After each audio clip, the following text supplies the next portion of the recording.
Throughout Greater Boston, the level of racial segregation in housing remains persistently high.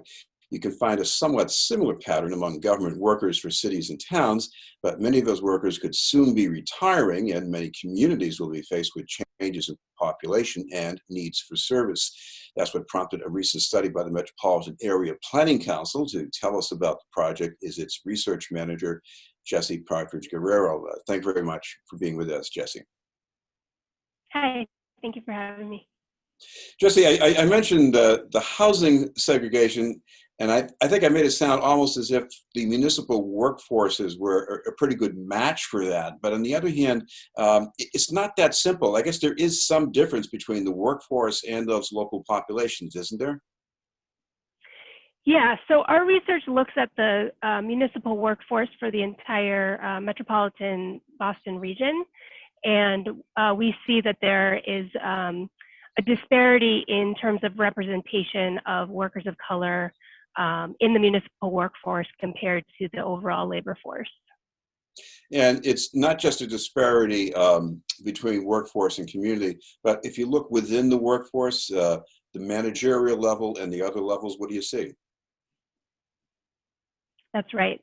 Yeah, the disparity is even more pronounced among kind of management level workers.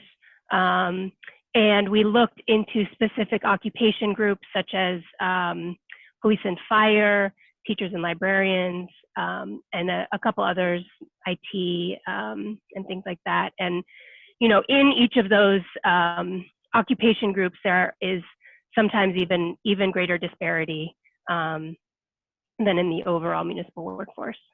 Because one other disparity here is the difference between these workforces and other workforces, I guess, primarily in the private sector. What's the difference? Well, you know, we can't say for sure what the cause is for the disparity, but what we see is that on the one hand, the municipal workforce has a greater number of older workers. So workers over the age of 50 represent more than half of the municipal workforce, and about 40% of those workers will be eligible for retirement by 2030 in the next 10 years. We also see that Asian and Latinx workers are particularly underrepresented in the municipal workforce, and that when we look at the younger generations, so early and mid-career workers in the municipal workforce, workers of color are particularly underrepresented. Now, I know that means that some aspiring workers are going to be missing out on some opportunities, but what does this mean for the communities? If you still have these disparities, the racial disparities with certain people being underrepresented, why would that be a problem going down the line into the future? Yeah, well, you know, municipal workforce workers make up the fabric of municipalities, and residents depend on interacting with librarians, teachers, police, fire, their legislators in order to meet their kind of basic needs to live in the community. So it's really important that they're able to see themselves in their government. And just as important as kind of the being able to see themselves is that the policies and systems of the municipal government are inclusive, equitable, anti-racist, and all of that. So, you know, the more people who are represented in those municipal workforces, I think, the better, and the more able they might be able to bring their experiences into those policies and systems. Well, there are barriers to inclusiveness in these workforces, and one that you're concerned with is residency requirements. I know that's a problem if people cannot afford to live in the community where they work, but as you might know, in Boston here, there's a lot of support, political support for the notion of residency requirements as well. So what should be done with that? Yeah, so again, our research looks at the region overall. And so as you mentioned in your intro, the region is very segregated. So there are municipalities where, you know, the residents are 95% white. And So if they have that residency requirement, even if they try to get kind of representative of their municipality, there's still going to be very few workers of color. And people don't interact just with their own municipal government. People move throughout the region, every day. So we feel it's important that the municipal governments reflect kind of the diversity of the region. And you're right, in Boston, obviously the city is, more than 50% people of color. So the residency requirement might not lead to necessarily a lack of workers of color, but in other municipalities, it might. Because one of the other things you're looking at here is what should be done with police and fire departments, because they're governed by civil service right now, and I think veterans' preference plays a big role in who gets the jobs. What needs to be done about that? Yeah, so we recommend that the state really take a look at civil service and see how it is impacting the diversity of especially police and fire. We looked at the demographics of veterans in Massachusetts, and they are, I think, maybe 92% white. It's a very high number.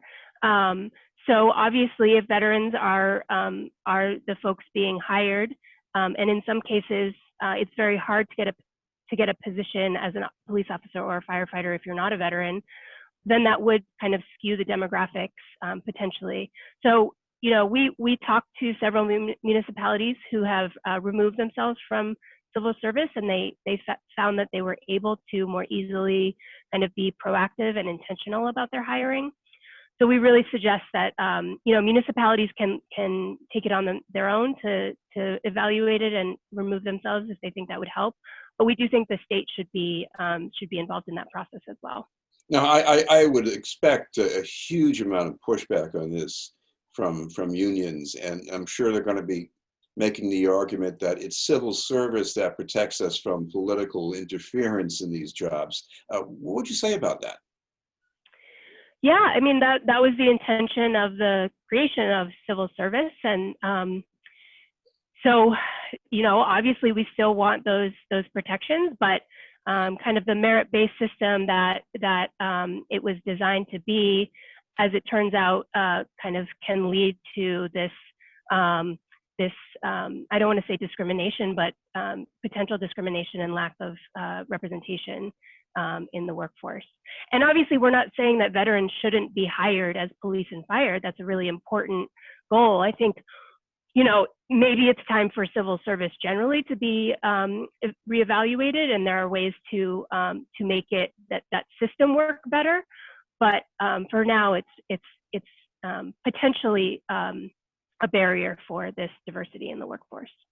Well, as much as we like the idea of people getting jobs on the basis of merit, I think we also know, by way of common sense at least, that the way people get jobs hinges on who they know, who they network with, who mentors them perhaps.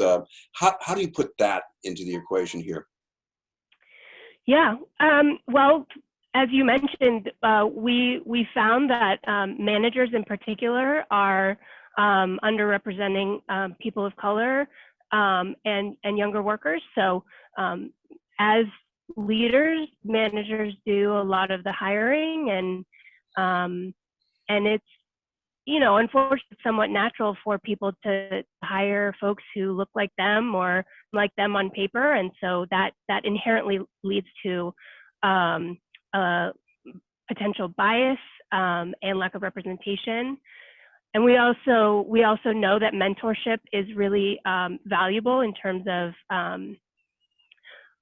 retention and advancement for workers generally. So the more that workers can see themselves reflected in their leadership, I think the more able they might be to thrive and to grow in a position.